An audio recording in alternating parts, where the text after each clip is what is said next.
along in my automobile, my baby beside me at the wheel.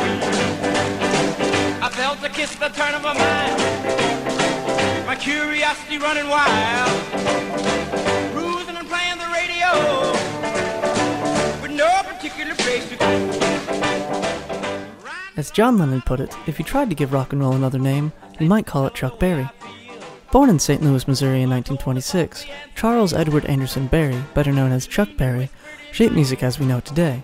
Before the so-called king of rock and roll Elvis Presley first started recording at Sun Studios, Memphis, Tennessee, Chuck Berry was already combining the country and blues tunes that make rock and roll in his hometown of St. Louis. But where exactly was rock and roll first conceived? This is an answer that seems to have been avoided in history. On New Year's Eve in 1952, the saxophone player of the Sir John Trio suffered a stroke, unable to play at the Cosmopolitan Club that night. As a last-minute replacement, Chuck Berry was brought in to play guitar. With his antics on stage and his unique style, Chuck Berry was a hit at the club and was added as a permanent member to the group. The Cosmopolitan Club became home to many of Chuck Berry's first songs, including one of his biggest hits, Maybellene.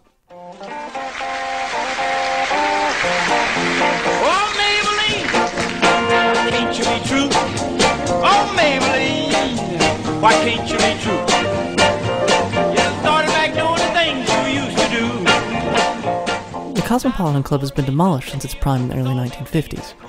As the birthplace of rock and roll, it needs to be commemorated to preserve the history of the forgotten musical past of St. Louis. Maybellene.